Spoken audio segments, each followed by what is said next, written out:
The ancient castle stood like a dark sentinel against the stormy sky, its towers piercing the clouds that perpetually shrouded the mountain peak. Within its cold stone walls lived a vampire king whose reign had lasted over 8 centuries, yet whose world had been plunged into eternal darkness for the past 100 years. Had not always been blind. Once, his crimson eyes had been the terror of kingdoms, able to see through the darkest nights and pierce the souls of mortals with a single glance. But a curse cast by a dying witch had stolen his sight during a brutal conquest, leaving him to navigate his domain through heightened senses of hearing, smell, and touch. The king's daily existence had become a carefully orchestrated routine. Each morning, as the sun set beyond the mountains, he would rise from his obsidian coffin and feel his way along the familiar stone corridors. His fingertips had memorized every crack in the walls, every indentation in the floor. The castle servants learned to announce their presence with specific footsteps, 3 quick taps for urgent matters, slow, deliberate steps for routine reports. Sarah Mitchell had worked as head maid in the castle for 15 years. She was a woman of remarkable courage, having taken the position when her husband died in the village plague, leaving her with a young daughter to support. Sarah's efficiency and fearlessness had earned her respect among the vampire nobles who served, though she remained one of the few humans permitted to live within the castle walls. Every evening, Sarah would prepare the king's chambers, lighting candles not for his benefit but for her own navigation. She would arrange his clothing, update him on castle affairs, and ensure his feeding schedule was maintained. The arrangement was purely transactional. Sarah provided impeccable service, and in return protected her and her daughter Emma from the dangers that lurked in the surrounding wilderness. Emma Mitchell was now 16, a spirited girl with auburn hair and bright green eyes that sparkled with curiosity about the world beyond the castle walls. Sarah had tried to keep Emma's existence as inconspicuous as possible, instructing her daughter to remain in their small quarters in the servants' wing during the king's active hours. Emma helped with laundry and kitchen duties during daylight when the vampires slept, always careful to complete her tasks before sunset. The girl possessed an unusual gift that she had never revealed to anyone, not even her mother. Emma could sense emotions and intentions through touch, an ability that had developed gradually during her childhood years in the supernatural environment of the castle. When she handled clothing or objects that others had touched, she could feel echoes of their feelings. Fear, anger, sadness, or joy would wash over her like invisible waves. This particular evening began like countless others. Sarah descended the winding stone staircase to private chambers, carrying fresh linens and a detailed report of the day's activities. The king was standing by his window, his tall frame silhouetted against the storm clouds, listening to the rain that had been falling steadily for 3 days. "Your Majesty," Sarah announced her presence with the familiar greeting. Turned toward her voice, his unseeing eyes appearing to look directly at her despite their milky white appearance. "Sarah, the storm continues to rage. What news from the village?" "The flooding has worsened, my lord. Several families have lost their homes near the river. The villagers are seeking higher ground, but resources are scarce." Sarah moved efficiently around the room, straightening furniture and replacing candles with practiced movements. "Send supplies from our stores," commanded, his voice carrying the weight of centuries. "Bread, preserved meats, and blankets. The village must not suffer unnecessarily." This was one of the contradictions that Sarah had never quite understood about her master. Despite his fearsome reputation and vampire nature, often showed unexpected compassion for the human settlements under his protection. Perhaps it was pragmatic, healthy villages provided better sustenance and fewer problems. Or perhaps some remnant of his human past still influenced his decisions. "Of course, Your Majesty, I'll organize the distribution at first light." Sarah paused in her work, sensing something different in the king's demeanor tonight. "Is there anything else you require?" Remained silent for a long moment, his enhanced hearing picking up sounds that escaped normal perception. Somewhere in the castle, he could detect an unfamiliar heartbeat, younger and faster than the usual servants, with a rhythm that suggested nervousness or excitement rather than fear. "Sarah," he said slowly, "you have been in my service for many years. You have never asked for special considerations or attempted to exploit your position. This has not gone unnoticed. I am grateful for your protection and employment, my lord. Nothing more is necessary." "Perhaps, but tonight I sense something different within these walls, a presence that was not here yesterday." His acute senses were rarely wrong about such matters. You would not be concealing anything of importance, would you? Sarah's heart rate increased slightly, a change that detected immediately. She had always known this moment might come, when her daughter's presence could no longer remain hidden. Emma was growing older, more curious, and occasionally less careful about avoiding the areas where vampires might encounter her. My lord, My daughter Emma has lived in the servants' quarters since I began working here. She has never interfered with castle operations or ventured into areas where she might disturb your household. I thought. You thought to protect her by keeping her existence secret. His tone remained neutral, giving no indication of anger or approval. How old is this daughter? 16, Your Majesty. She assists with daytime duties when your court sleeps. She's a good girl and respectful. Walked slowly toward his desk, his hand trailing along the furniture to guide his movement. He had learned of Sarah's child years ago through overheard conversations among the servants, but had chosen not to address the matter directly. In truth, he had been curious about this hidden human who had managed to live so long in his domain without seeking an audience or causing disruption. Bring her to me tomorrow evening, he commanded. It is time I met this mysterious daughter who has shared my castle for so many years. Sarah felt a chill that had nothing to do with the storm outside. Your Majesty, she is just a child. She knows nothing of the supernatural world beyond these walls. Perhaps it would be better. Sarah's voice carried a warning that made the maid fall silent immediately. You have served me faithfully, and I have protected your family in return, but I will not have unknown quantities dwelling in my home. The girl will present herself tomorrow at sunset. This is not a request. The finality in his tone left no room for argument. Sarah bowed deeply, her mind racing with concerns about what this meeting might bring. She had heard stories of vampires who viewed humans as nothing more than food sources, and while had always treated her fairly, his patience might not extend to her daughter. Yes, Your Majesty, Emma will be present tomorrow evening. After Sarah departed, stood alone in his chambers, listening to the storm and contemplating this development. In 800 years of existence, he had encountered thousands of humans, some brave, some terrified, some attempting to curry favor or seek power. But a girl who had lived for years in his castle without seeking attention or advantage. This was genuinely intriguing. His enhanced senses had detected something else about the unknown heartbeat in his castle, an unusual rhythm that suggested the girl possessed some form of supernatural sensitivity. It was subtle, barely perceptible even to his acute perception, but definitely present. In his experience, humans who developed such traits while living near vampires often became either valuable allies or dangerous enemies, depending on how their abilities developed. The next evening arrived gray and windswept, though the storm had finally begun to subside. Emma spent the day in nervous preparation, with Sarah explaining carefully what she must and must not do when meeting the Vampire King. Remember, never look directly into his eyes for extended periods, even though he cannot see you. Keep your responses brief and respectful. Do not volunteer information unless specifically asked. And under no circumstances should you mention your special sensitivity to things. Emma nodded, though her curiosity about the mysterious ruler of their castle had been building for years. She had occasionally caught glimpses of him from a distance, noting his tall stature and the way other vampires deferred to his presence. But tonight, she would finally meet the being who had unknowingly shaped her entire life. As sunset approached, Sarah led her daughter through corridors Emma had never been permitted to enter. The architecture grew more elaborate the deeper they went into the castle, with intricate carvings and tapestries that spoke of immense age and wealth. Portraits of long-dead nobles lined the walls, their eyes seeming to follow the pair as they walked. They stopped before massive oak doors decorated with silver inlays in patterns that hurt to look at directly. Sarah knocked 3 times, the sound echoing in the stone hallway. Enter, came the familiar voice from within. The throne room was vast, with a vaulted ceiling that disappeared into shadows above. Candles flickered along the walls, casting dancing lights that created an almost hypnotic atmosphere. At the far end of the room, sat upon a throne carved from a single piece of black stone, his pale hands resting on the armrests as he listened to their approach. Emma's first impression was of overwhelming presence rather than physical appearance.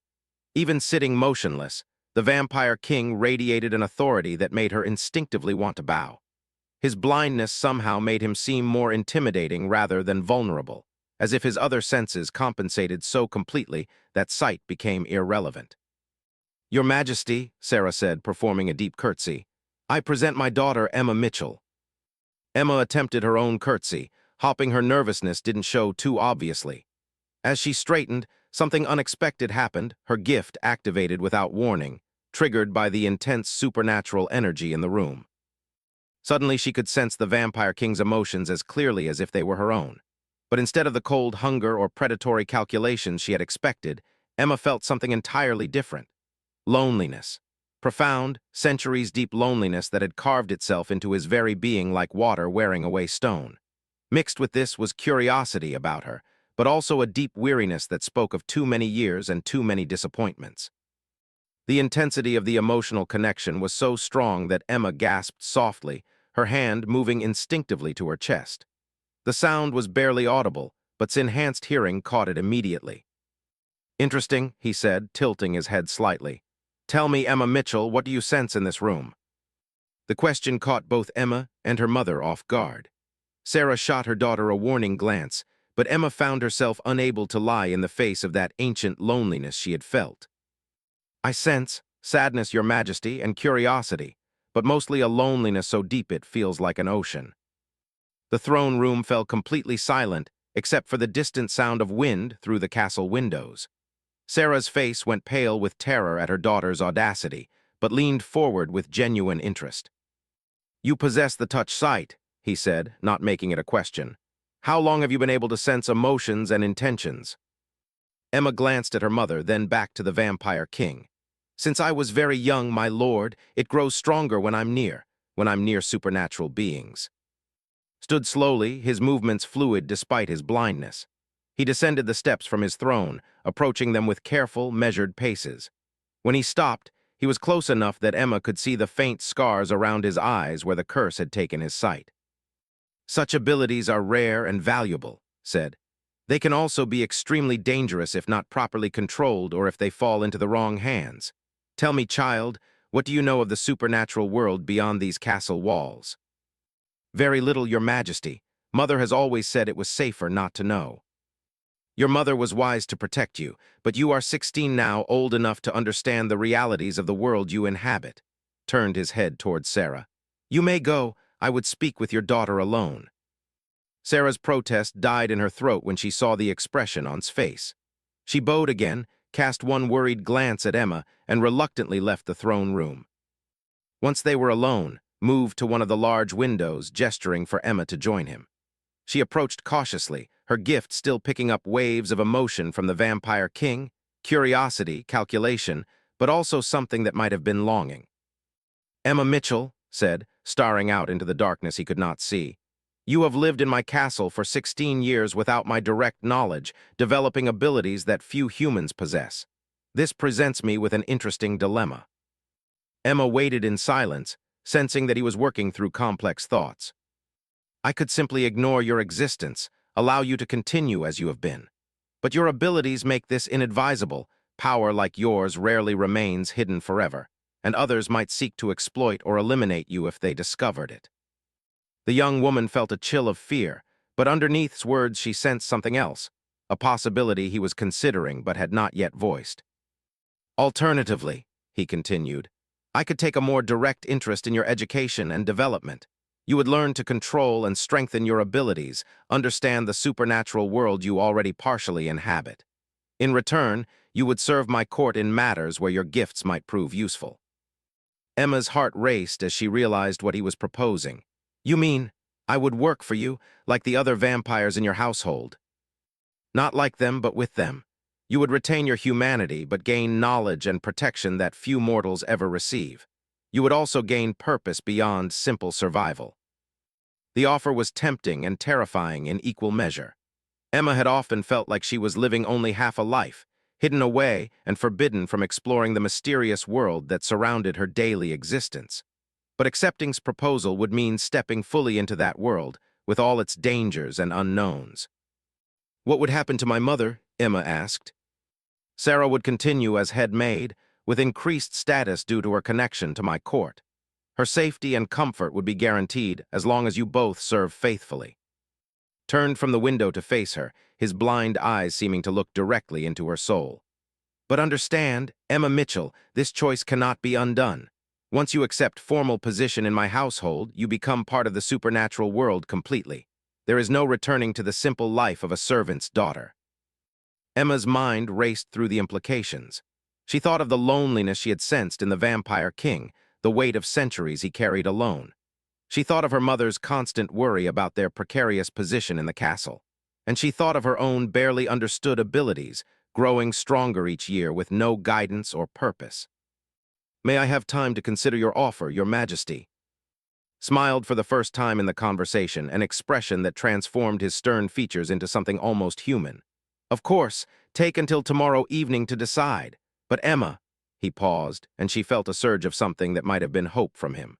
"Whatever you choose, tonight has been the most interesting conversation I have had in decades." As Emma left the throne room, her mind swirled with possibilities and fears. The Vampire King's loneliness had touched something deep within her, and she found herself wondering if her unusual gift might offer something valuable to someone who had lived for centuries, but remained isolated by his nature and his blindness. That night, as the storm finally passed and stars became visible through her small window, Emma Mitchell faced the most important decision of her young life. The safe, hidden existence she had always known lay behind her.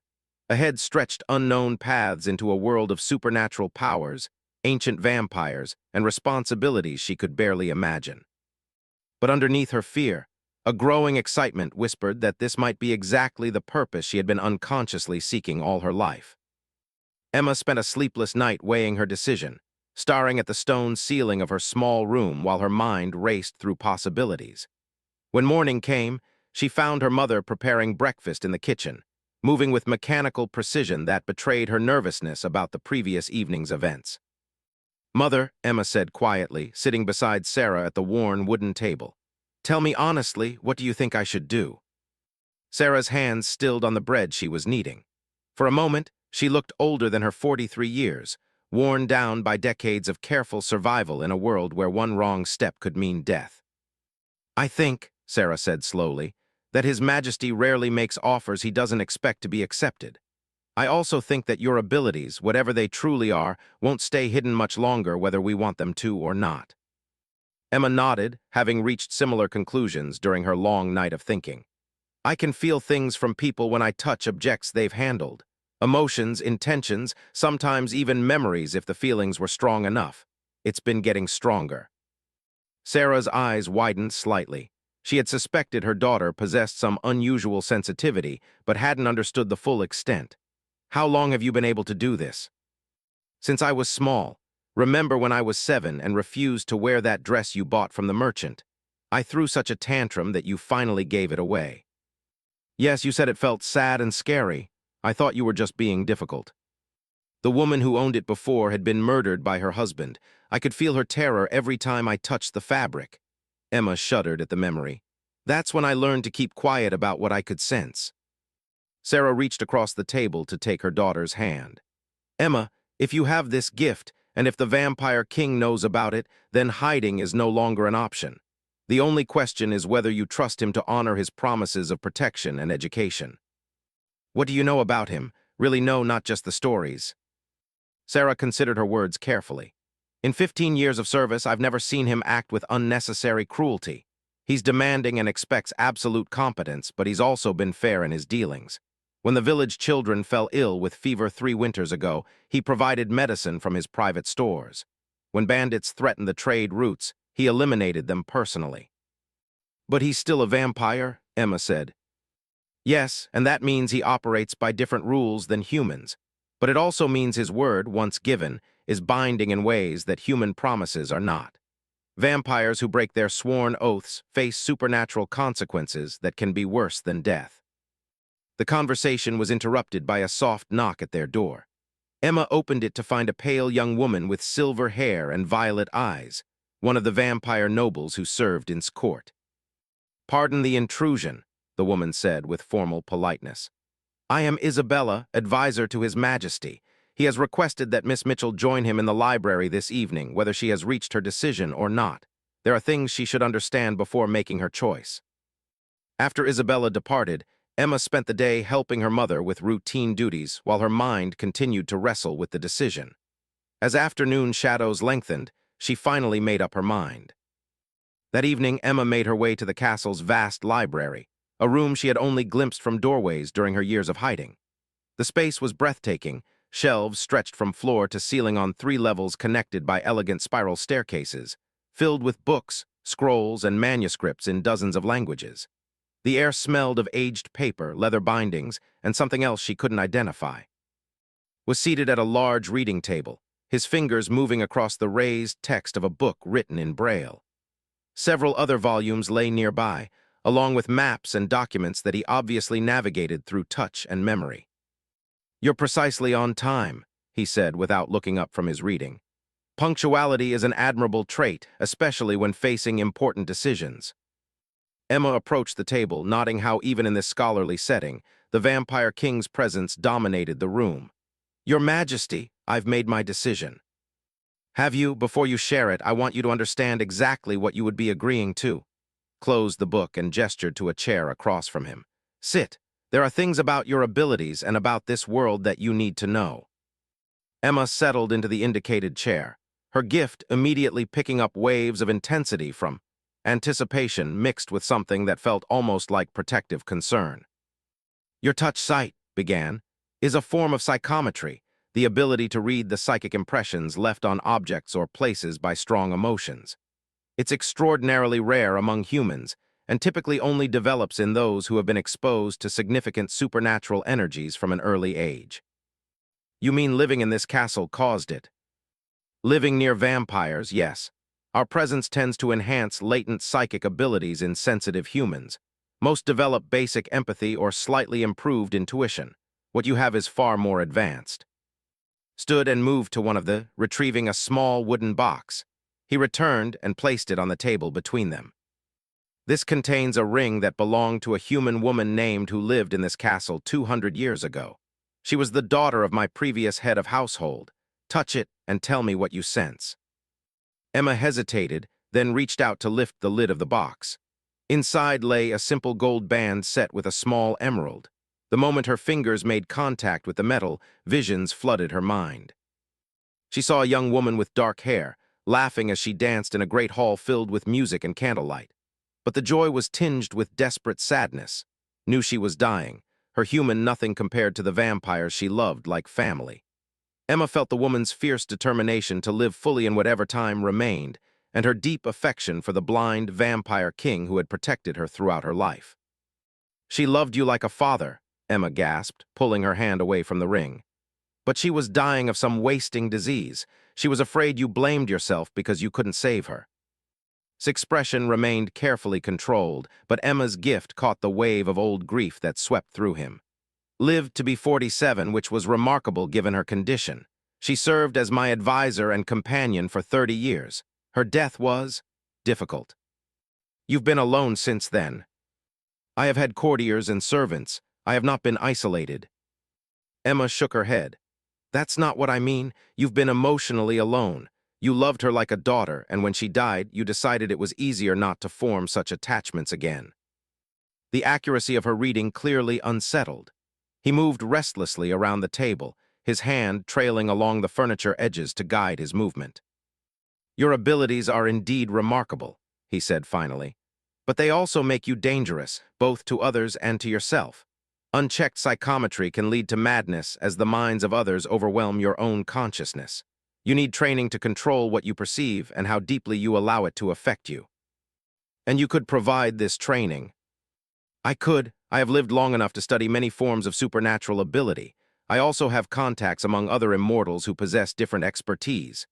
Returned to his chair, leaning forward intently. "But Emma, understand that accepting my offer means more than just education. It means becoming part of conflicts and responsibilities that span centuries."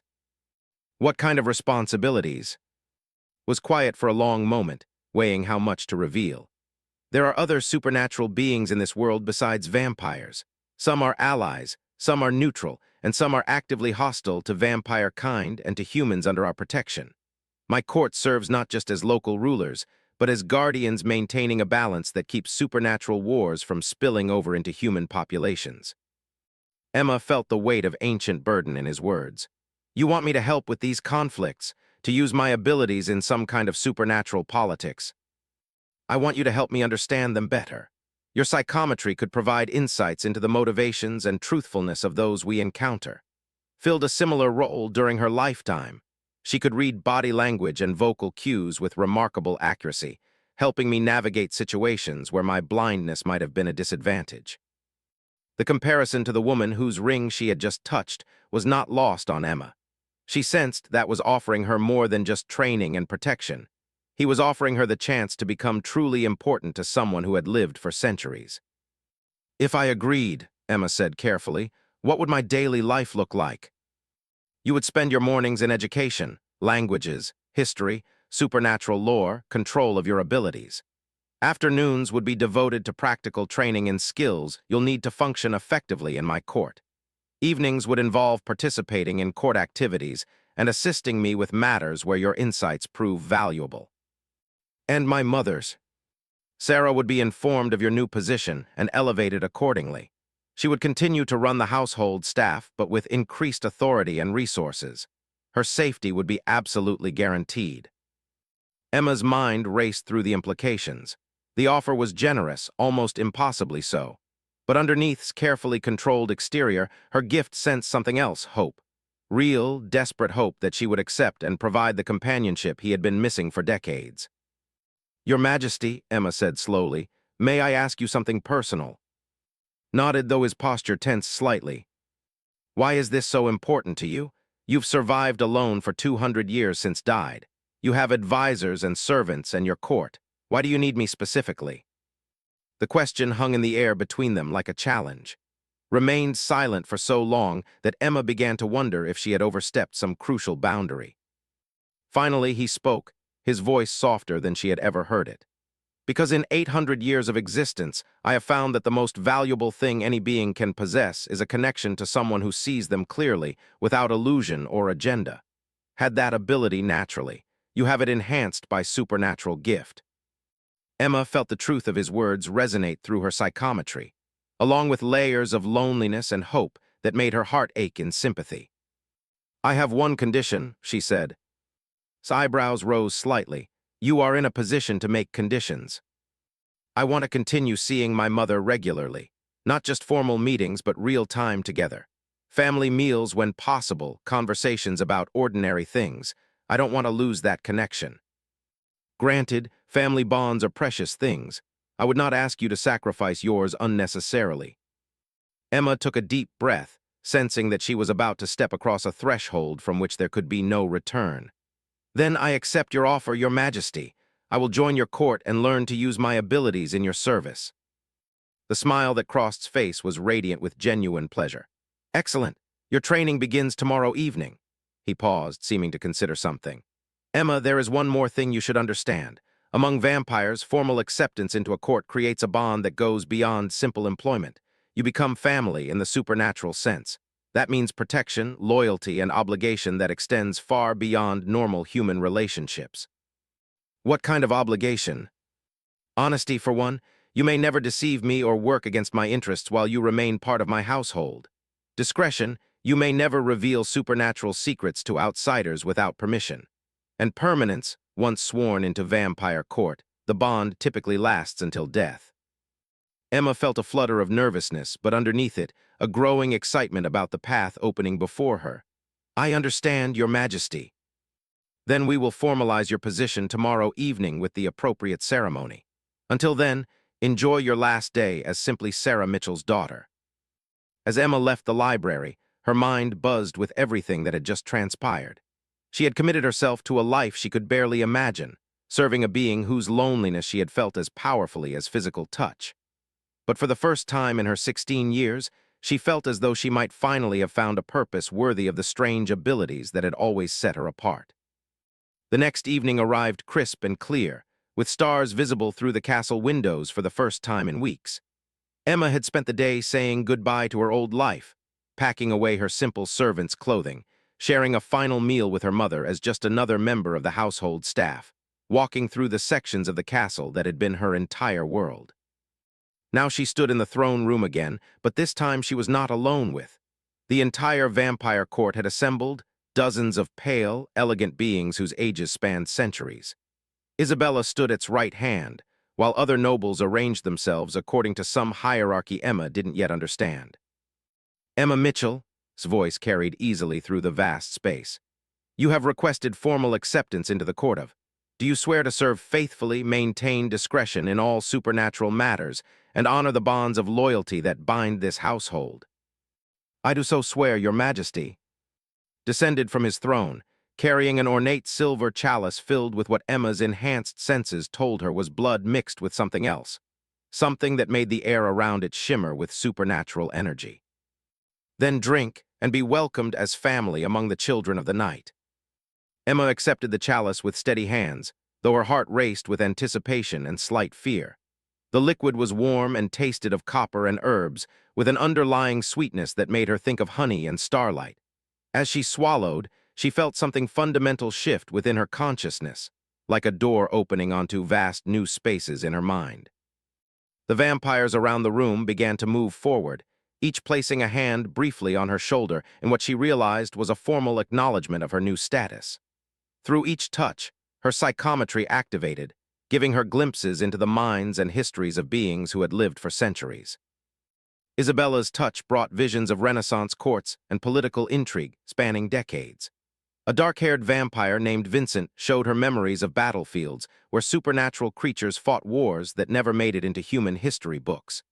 An elderly vampire called Thomas shared impressions of libraries and laboratories where he had spent centuries advancing both mundane and magical knowledge. But it was touch, when he finally placed his hand on her shoulder, that truly overwhelmed her senses. 800 years of memory and emotion crashed through her consciousness in a single moment. Wars fought and won, loves gained and lost, the gradual accumulation of power and responsibility, and always, always the weight of decisions that affected the lives of thousands. She also felt clearly and unmistakably his genuine affection for her already taking root. Not the possessive desire for a useful tool, but something warmer and more protective, the beginning of the familial bond he had mentioned. When the ceremony concluded, Emma found herself changed in ways she couldn't entirely define. The supernatural energies that had been enhanced her psychometry for years now felt like a natural extension of her consciousness, rather than something foreign and unpredictable. The vampires around her no longer seemed like frightening monsters, but like a complex family with their own dynamics, loyalties, and purposes. Welcome to the court of, said formally. Your education begins now. Over the following weeks, Emma threw herself into her new life with enthusiasm that surprised even her. Her mornings were spent with Thomas, who proved to be a patient and thorough teacher in matters of supernatural history, vampire politics, and the complex web of alliances and enmities that shaped their world. She learned that vampires were not the only supernatural beings to have survived into the modern era. Werewolves maintained their own territories, usually in wilderness areas far from human populations. Witches and sorcerers lived hidden among human communities, some serving as allies to vampire courts while others preferred complete independence. Dragons, though extremely rare, still existed in the most remote corners of the world, ancient and powerful beyond human comprehension. Her afternoons were devoted to practical skills with Isabella, who taught her court etiquette, basic self-defense, and how to navigate the sometimes treacherous social dynamics of immortal beings who had been carrying grudges for decades or centuries. But it was her evening sessions with that Emma found most challenging and rewarding. He was teaching her to control and focus her psychometric abilities, to delve deeper into the psychic impressions she received without being overwhelmed by them. The key, explained during one such session, is to maintain your sense of self while experiencing the emotions and memories of others. You must learn to observe without becoming absorbed. They were practicing with objects from his private collection, items with particularly strong psychic impressions that would test her control. Emma held a silver dagger that had belonged to a vampire hunter, feeling the man's fanatical hatred and fear while trying to remain emotionally detached from the intensity of his feelings. Good, said, sensing her success through her controlled breathing and steady heartbeat. Now, can you determine when he acquired the weapon and where he intended to use it? Emma delved deeper, following the psychic trails attached to the dagger. Images flashed through her mind, A young man receiving the blade from his dying mentor, years of training in secret, a specific plan to infiltrate a vampire gathering in Prague. He was planning to assassinate someone important, Emma said. A female vampire who was attending some kind of diplomatic meeting. He believed she had killed his family, but... Emma paused, accessing deeper layers of memory. But he was wrong. The vampire he was targeting had been trying to protect his family from someone else entirely. Nodded approvingly. The hunter was named Peter. He tracked Countess across 3 countries based on misinformation provided by a rival vampire court. His attack was prevented, and when he learned the truth, he abandoned his quest for revenge entirely. What happened to him? He became one of our most valuable human allies. His knowledge of other hunters proved invaluable in preventing unnecessary conflicts. Retrieved the dagger from Emma's hands. This is why your abilities are so precious, Emma. Truth is often hidden beneath layers of assumption, prejudice, and deliberate deception. You can reveal what really motivates people. As weeks turned to months, Emma's confidence and skill grew dramatically. She began accompanying to meetings with other supernatural beings, using her psychometry to assess their honesty and intentions. Her insights proved accurate time and again, helping to resolve disputes that might otherwise have escalated into violence. More importantly to Emma, her relationship deepened into something that resembled the father-daughter bond he had shared with, but with its own unique character. Her gift allowed her to understand his moods and concerns in ways that purely normal observation never could, while his centuries of experience provided guidance and wisdom that helped her navigate her expanding role in supernatural society. The loneliness that she had first sensed in him gradually diminished as their partnership strengthened. Emma found that her presence seemed to reinvigorate his interest in the complexities of vampire politics and his responsibilities as a regional leader. One evening in late autumn, as they worked together in his study reviewing reports from other courts, Emma realized that she had found exactly what she had been unknowingly searching for throughout her hidden childhood. A place where her unusual abilities were not just tolerated, but valued and essential. But their peaceful routine was about to be disrupted by events that would test both Emma's growing skills and the bonds that had developed within their supernatural family. The crisis began on a winter evening when urgent news arrived from the neighboring territory of Lord, a vampire noble whose domain bordered Sohn. The messenger, a pale young vampire named Adrian, arrived at Castle with news that would challenge everything Emma had learned about supernatural politics. "Your Majesty," Adrian said, bowing deeply before his throne. "Lord sends word that 3 of his court members have been found dead under circumstances that suggest assassination by supernatural means. He requests your assistance in determining the truth behind these killings." Leaned forward, his unseeing eyes fixed on the messenger with intense attention. What evidence points to assassination rather than simple territory disputes or personal vendettas? The victims were found drained of blood, but not in a manner consistent with vampire feeding. Something else was involved. The bodies showed signs of magical interference, and there were symbols carved into their flesh that matched no known vampire, werewolf, or witch practices. Emma, who had been standing quietly beside throne in her new role as court advisor, felt a chill that had nothing to do with the winter weather outside.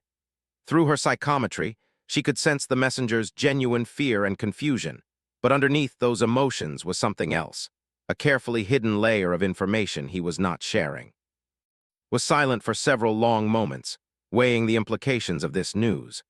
Unexplained supernatural deaths in neighboring territories could easily destabilize the delicate balance of power that kept their region peaceful. Emma said without turning toward her, "What do you sense from our messenger?" This was a test as much as a genuine request for information. Emma had been part of court for 6 months now, and he often used her abilities to verify the honesty of those who brought news or requests. She focused her psychometric senses on Adrian, being careful not to delve so deeply that she might inadvertently violate his mental privacy.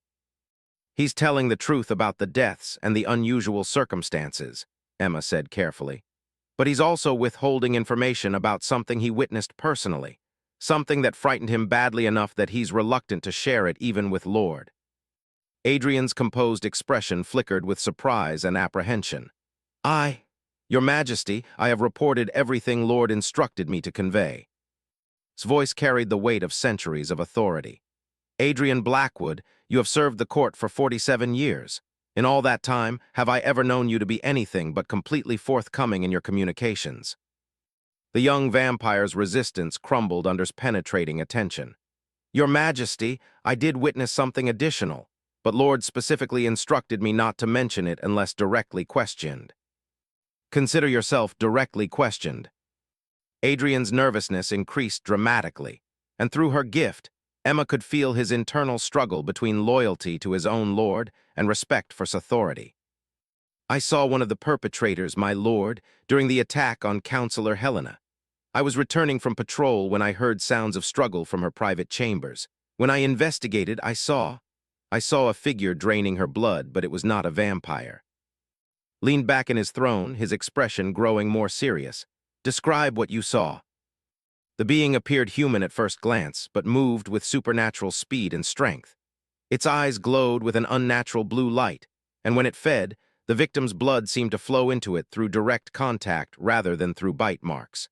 When it noticed my presence, it spoke a single word in a language I did not recognize, and suddenly I found myself paralyzed until it had departed.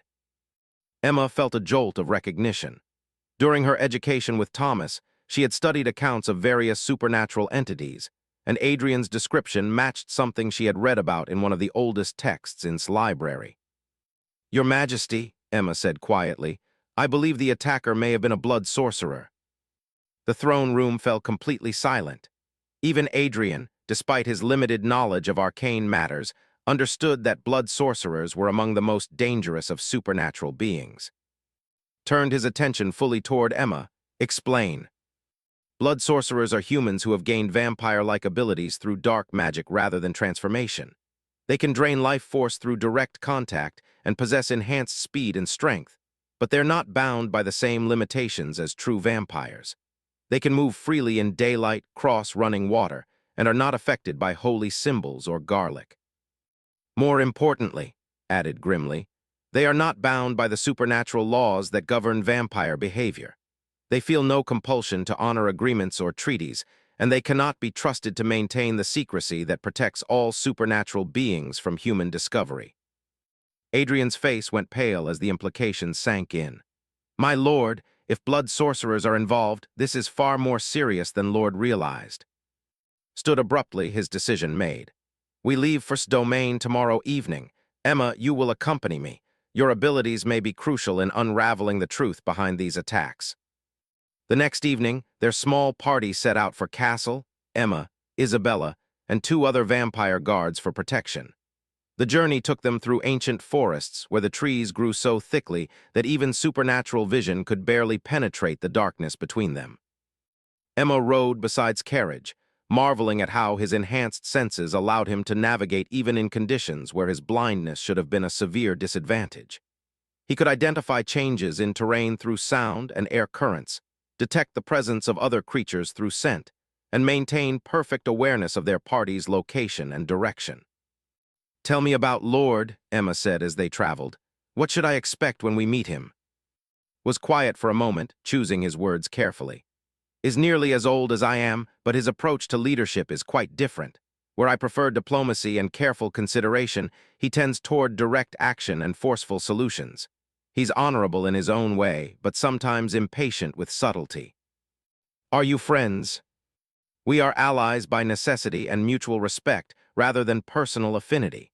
Our territories have been peaceful neighbors for over 3 centuries, which speaks well of his ability to honor agreements even when it might be easier to pursue expansion through conquest." As they approached Castle, Emma was struck by how different it appeared from. Where's home was built for elegance and defensibility, its domain looked like a fortress designed for war. The walls were higher and thicker, the towers more numerous, and the overall impression was of a place prepared to withstand extended siege. Lord met them in his great hall, a man whose appearance perfectly matched his castle's martial atmosphere. Tall and powerfully built, with steel-gray hair and piercing dark eyes, he looked like a warrior even in formal court dress. His greeting, too, was respectful but carried an undercurrent of tension. "Thank you for responding so quickly. These attacks have my entire court on edge." Gaze shifted to Emma with undisguised curiosity.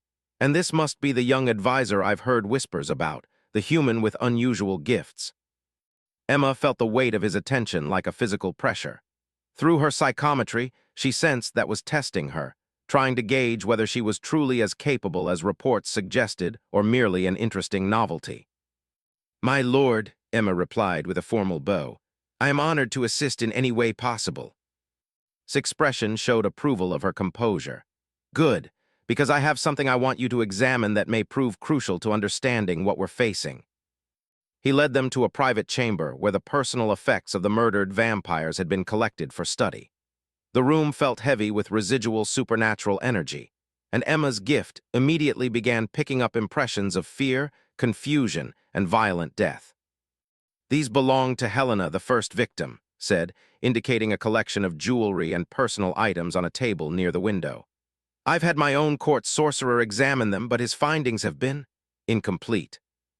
Emma approached the table cautiously, already sensing the psychic turbulence surrounding the objects. She selected a silver bracelet that seemed to pulse with particularly strong impressions and carefully made contact with it. The vision that flooded her mind was intense and terrifying. She saw Helena, an elegant vampire woman with auburn hair, sitting at her writing desk when a figure materialized in her chamber as if stepping out of shadow itself. The attacker was human in appearance but moved with fluid, inhuman grace. When Helena attempted to defend herself, the creature simply gestured, and she found herself frozen in place, unable to call for help or escape. The feeding process was grotesque, not the clean puncture wounds of vampire bite, but a gradual draining that seemed to pull life force directly from Helena's body while leaving her conscious and aware throughout the ordeal. Emma could feel the victim's terror and helplessness as clearly as if she were experiencing it herself. But most disturbing was what she sensed about the attacker. Unlike vampires, whose supernatural abilities came from a fundamental change in their essential nature, this being's power felt artificial, forced, and somehow wrong. It was as if human capabilities had been twisted and amplified through methods that violated natural laws. Emma jerked her hand away from the bracelet, gasping as she returned to normal awareness. Both were watching her intently, waiting for her assessment. "It was definitely a blood sorcerer," Emma said, her voice slightly shaky from the intensity of the vision. But this wasn't random violence or simple feeding. The attacker was looking for specific information. He questioned Helena about something called the Crimson Codex before he killed her. His face went pale with shock. "Impossible. Knowledge of the Codex has been restricted to the highest levels of vampire nobility for over 500 years. Turned toward his fellow lord with sharp interest. "What exactly is the Crimson Codex?" "A collection of texts describing the original rituals used to create the first vampires, along with methods for enhancing vampire abilities beyond their normal limits. The complete work exists in only 3 copies, hidden in the most secure vaults of the oldest vampire houses." Emma felt a chill of understanding.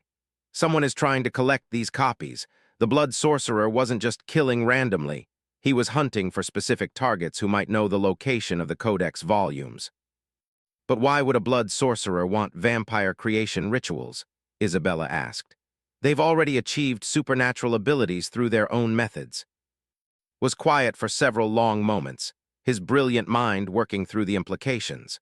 When he finally spoke, his voice carried a tone of grim certainty that made everyone in the room pay attention. "Because blood sorcery, while powerful, is inherently unstable.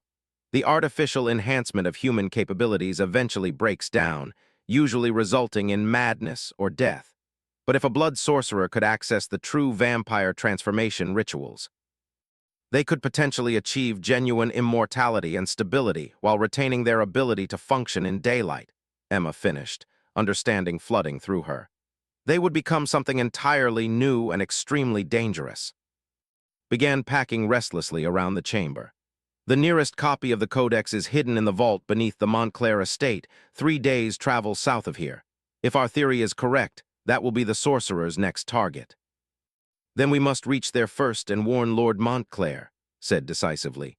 "Emma, can you determine anything else from the remaining objects that might help us track or identify our adversary?" Emma spent the next hour examining items belonging to the other victims, building a clearer picture of the blood sorcerer's methods and motivations. The attacker was methodical and patient, willing to torture information from victims before killing them. More disturbing, the psychic impressions suggested that he was not working alone. There were at least two others involved in the conspiracy, though she could not determine their exact nature or identities. As they prepared to depart for the Montclair estate, Emma found herself wrestling with doubts about her readiness for this level of supernatural conflict. Her training had prepared her for court politics and diplomatic situations, not hunting down rogue sorcerers who left trails of murdered vampires in their wake. Seemed to sense her uncertainty. As their party made final preparations for travel, he approached her privately in one of his guest chambers. "You're questioning whether you're prepared for what lies ahead," he said without preamble. Emma nodded, grateful for his direct understanding. "I've been part of your court for 6 months, but I've never faced anything truly dangerous. What if my abilities aren't enough? What if I make a mistake that gets someone killed?" Was quiet for a moment, then moved to the window overlooking his courtyard. "Emma, in 800 years of existence, I have learned that courage is not the absence of fear, but the willingness to act despite it. You have already demonstrated remarkable bravery by accepting a role in our world when you could have chosen safety and anonymity. But this is different. These blood sorcerers have killed 3 vampires who were far more experienced and powerful than I am. True, but they did not have your gifts, and more importantly, they were alone when they were attacked. You will not be." Turned back toward her, his unseeing eyes somehow managing to convey complete confidence. "Emma, your psychometric abilities have already provided information that our enemies could not have anticipated. You can sense deception, track emotional residues, and perceive motivations that remain hidden from normal observation. These are advantages that could prove decisive." Emma felt some of her anxiety ease under the weight of his certainty. Over the months of working together, she had learned to trust judgment in matters involving supernatural politics and strategy. "Besides," he added with a slight smile, "you will not be facing these threats as an inexperienced human girl. You are now a sworn member of the court with all the protection and support that entails. Forces will be fighting alongside us, and Isabella has combat experience spanning 2 centuries. The journey to Montclair estate took them through increasingly wild countryside, far from human settlements. Emma found herself riding between and Isabella, listening to their discussions of strategy and tactics while trying to prepare mentally for whatever confrontation lay ahead. On their second night of travel, as they camped in a clearing protected by wards cast by Isabella's magic, Emma's psychometric senses began picking up disturbing impressions from their immediate surroundings. The forest itself felt wrong somehow, not evil exactly, but twisted, as if natural laws had been bent in subtle but fundamental ways. "Something is not right about this area," Emma reported quietly to. "The trees, the ground, even the air feels contaminated somehow." Isabella immediately began casting detection spells, her hands weaving complex patterns in the air while she muttered incantations in an ancient language. After several minutes, her expression grew troubled. "Emma is correct," Isabella announced. "There are traces of blood magic throughout this region, suggesting that powerful rituals have been performed here repeatedly over an extended period." His expression darkened. "We're in their territory. The blood sorcerers have been using this area as a base of operations." As if summoned by his words, figures began materializing out of the surrounding darkness. Emma counted at least 6 shapes moving within human speed and coordination, circling their camp like predators evaluating prey.